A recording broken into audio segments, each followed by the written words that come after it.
Previously, we spoke about the story of the greedy young man and Jesus found in Mark chapter 10, verses 17 to 31. This story is featured in all three synoptic gospels, but only Mark mentions that Jesus loved the young man. Love in Mediterranean culture means active and practical attachment to someone or some group.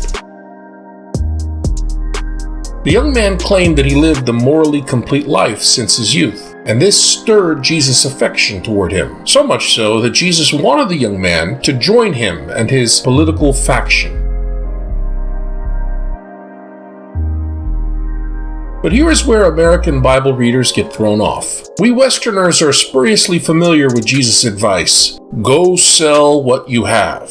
We mistake Jesus for talking about economics, the driving force in our Western lives. Jesus wasn't talking economics here. Jesus is a Mediterranean man speaking to another Mediterranean man.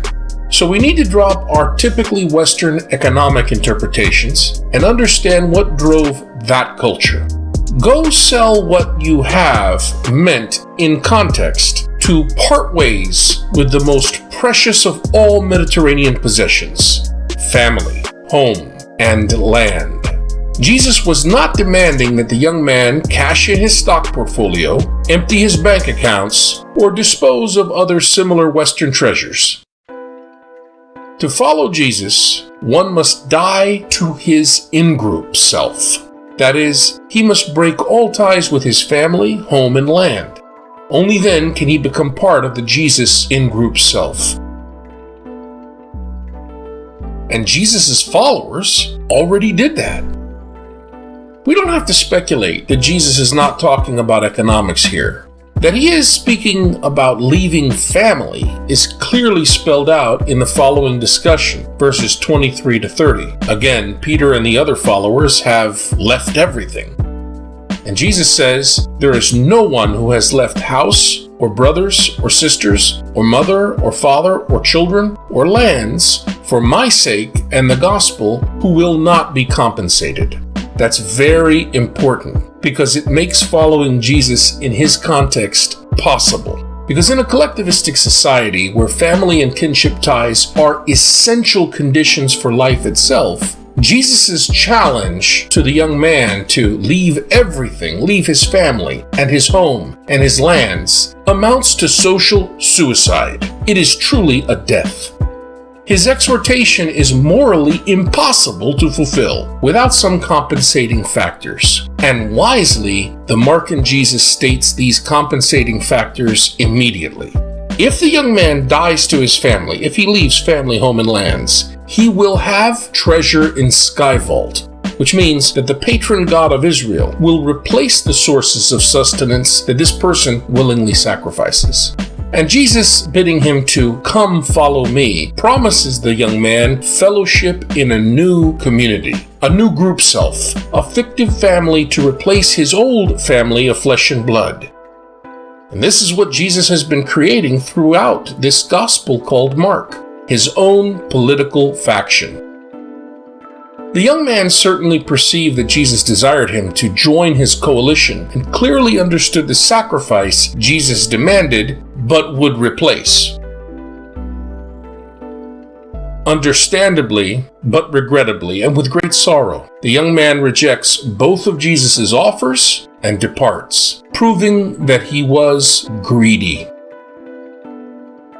The conclusion of this episode instructs us Western Bible readers about the ancient Mediterranean understanding of the word rich. The problem for this man was not his many possessions. Instead, it was his unwillingness to share that caused his problems. His unwillingness, his refusal to give to those who had less than he, those who could not defend their honor, the poor. Because of this reason, wherever the word rich appears in your English Bible, scratch it out and put greedy. That's the more appropriately rendered word. This man was not simply wealthy, but also greedy. And in the Bible, those who have surplus and do not share it are considered to be either thieves or heirs of thieves. That's pretty much how the ancient Mediterranean world viewed rich people who refused to be patrons. The disciples are shocked to hear that the greedy rich have no advantage when it comes to dealing with the God of Israel. Who then can be saved? In Mediterranean culture, the greedy rich want for nothing because they surround themselves with clients who supply their needs, including the most important need of all for Mediterraneans, an honorable reputation. Clients of Mediterranean patrons become their propaganda machines, spreading the word about their benefactors and their good fortune, which is far more important than economics in the ancient world. Honor is everything. But Jesus says, as far as the God of Israel is concerned, this kind of honor, the honor that men give other men, counts for nothing. Still, Jesus is all about honor. The honor that he cares about is that given by God. Those like Jesus' followers who have severed ties with blood relationships and freely embraced a reversal of status in an honor-shame society which thrives on status will receive a double reward, 100 times return, with persecutions in this life and eternal life in the age to come. Jesus is all about status reversal. But status reversal is an interesting thing. For people who were lowly, who suddenly have a status reversal and are respected high with the honor of God, well, that sounds great. But for those who are elites, greedy and powerful, who are toppled from their honorable position, that might generate in them a violent response. How does the promise of Jesus in this episode resonate with American concerns for immediate gratification and a here and now payoff?